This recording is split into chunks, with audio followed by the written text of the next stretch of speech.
The Truther Girls.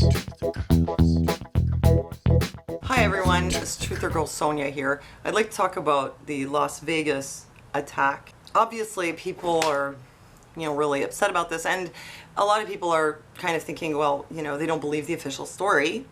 So what really happened? And there are a lot of questions that could be asked about this. I'm going to go over some of them. And probably the biggest question has to do with why would this guy, Paddock, do this, right? It seems very odd. Why would he do this? And this is where I guess what you could call conspiracy theory could come in. And there are a few angles to look at it from. And there's one which I favor. So I'm going to get into that after. And I'll tell you, I have nothing to gain by making this video because obviously I can't monetize it. Surprise! And I don't need to. I mean, it's a tragedy, I get it. Like, I'm not trying to profit off other people's tragedies. But I don't want to let it, stop me from talking because I think we need to talk about this. And I'm just going to speak freely. So, some of the questions. Witnesses reporting that there were... Oh, this one first, wait. Witness reporting that a woman said, "You're all going to die," 45 minutes before the attack. She was described as a Hispanic woman accompanied by a Hispanic man. And it's like she started a fight with some other woman, said, "You're gonna die," and was escorted out and was saying, "You're all going to die." So after that, the person who heard this was thinking, well, was she in on it? Which is a legitimate question. So either she was just shooting off her mouth and it had nothing to do with the attack, or she was in on it and it was a plot. But who is this woman? Why is this not being addressed? I mean, at the very least, please, tell us who she was and why you think that she had nothing to do with the attack. Second, these are not necessarily in order, but whatever. Concert goers being trapped in the enclosure. It was reported that exits were blocked off. I had to look into this because, well, exits being blocked off, that would be kind of a red flag, no? Turned out it wasn't that the exits were blocked off, is that they were in this enclosure with 10-foot cement walls around, and there were several entrances and exits, but you got 25,000 people in there. And they were trying to get out those exits, but obviously that's not easy. And I'm thinking, there's one thing that needs to be done. It's, better security at outdoor events, as in more easily accessible exit routes. Why only have 5 exits? Normally it should be okay, assuming nothing happens. But if something does, well, they were trapped. So were there multiple shooters, aside from the woman who said, "You're all going to die"? There are some photos showing the Mandalay Hotel with 2 windows blown out, and people are like, well, see, 2 different hotel rooms, but it's not, because he just rented a corner suite. That's on the 32nd floor. There were also people putting up videos showing what looked like footage of shots coming from lower down, but there are no pictures of any windows blown out on the 4th floor, and this whole hotel has windows that cannot be opened. So I tend to think, I mean, it is weird. You do see something coming out, or it looks like it. It could be a reflection, though. I don't know what it is. It could be a reflection. But it doesn't look like windows were blown out on the 4th floor. So how many shooters? Anyway, it hasn't been settled 100% as far as I'm concerned. Why is this not being called an act of terrorism? Of course, some people are, making that political and bringing race into it and stuff. I think there's a simple solution. Usually, terrorism is defined as, an act that kills many people or, among other things, affects many people, but as being for the purpose of political or social motives. So the FBI are saying it's not terrorism, but that's because FBI's Federal Bureau of Investigation, on the federal level, there has to be a social or political motive, even though the Nevada law does not include the need for social or political motive in the definition of an act of terrorism. So technically, I guess by Nevada law, it could be considered terrorism, but by federal law, it's not. About the weapons, automated weapons are already illegal. So how this guy had an automated weapon was he had a weapon that had been modified. I don't really want to get into the matter of gun control, but personally, I don't think that gun control would have prevented this, because, I mean, if somebody wants to do something like that, they're probably going to do it anyway. And if you want to kill a large number of people, you don't have to use a gun at all. You can use a truck or you can use a bomb. So banning guns more, I don't think would really do much to prevent mass killing situations. The only thing about gun control when it comes to mass killings is that if automated weapons are not available, the death toll should be lower. Like you see in all other shootings, they were semi-automated, self-reloading, and the death toll was lower. And this is what happens when you use an automated weapon. You can have a much higher death toll, but those are already illegal. You know, let's talk a bit about the whole conspiracy issue. So one theory is that nobody died, nothing happened, it was a hoax. I absolutely don't subscribe to this. Well, I was there when these kind of rumors got started about 7 years ago by a guy who, you know, started saying that this person was really someone else or that these people were actors. And as it turned out, that guy, who I don't really want to name him again or, you know, give you the link to his channel, but down the road, this guy was like attending a small town gun rally and looking into this crowd and going, oh, that's Jim Carrey, and you know, that's so-and-so. Like, he thinks he's delusional. He's the guy who started this. And there were some ads up looking for protesters to be paid protesters in Nevada. But these 25,000 people, they were not protesters. That's not the same thing. You can hire protesters. It doesn't mean you can hire 25,000 people to fake being attacked, fake their own death, fake injury. Like, there's absolutely no proof for that. And it's just like, I don't even know why people still say that. You have absolutely no proof. You're being misled. Okay, the next thing is ISIS claiming responsibility. They did.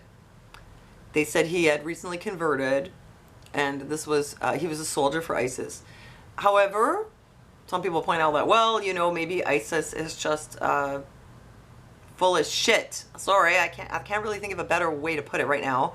ISIS is full of shit, and they're just trying to, you know, intimidate you, make you think that they're super powerful.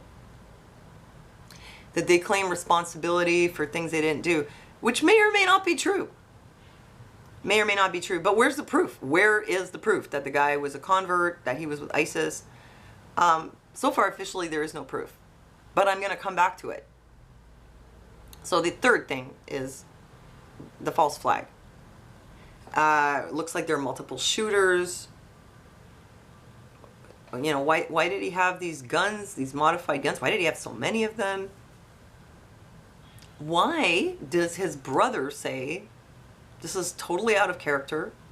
Something must have snapped, but I can't imagine why. Is that something like that? The guy has no motive. I mean, it wasn't gambling debts. He was he had a lot of money. He was spending like $30,000 a day in the casino, but he still wasn't in debt. There's nothing that could, you can say, oh well, it's because this happened or that happened. Even his own family says, we don't know why. His former neighbor also said, I knew this guy and like he couldn't have done this. However, people can change. So I like to be objective. I would allow for the possibility he had some kind of mental illness. But that's just one little theory. That's about this big. So it's not gambling debts.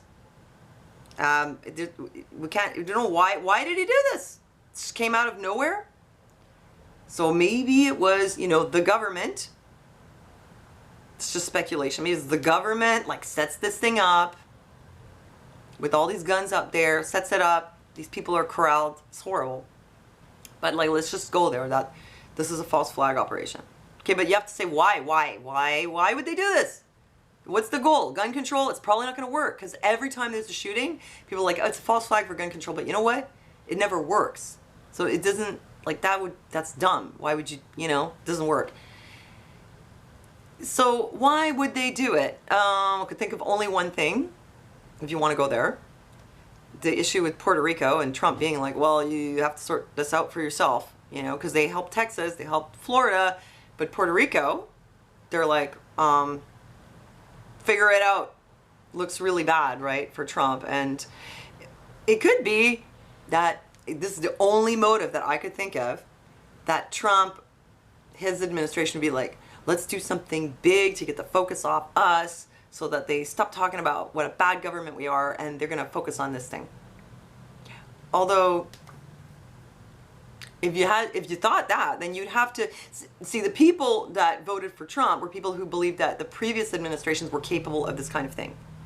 And that they were like in with the globalists, the New World Order, they do false flags, and they would do this. And so when they voted for Trump, a lot of people were, you know, I mean, it was a lot of truthers too, right? So I think they were thinking, you know, now we're going to get the government that we want. Except that if you would say that the government did this, you'd be admitting that Trump is in with the exact same people and it's the same modus operandi and nothing has changed.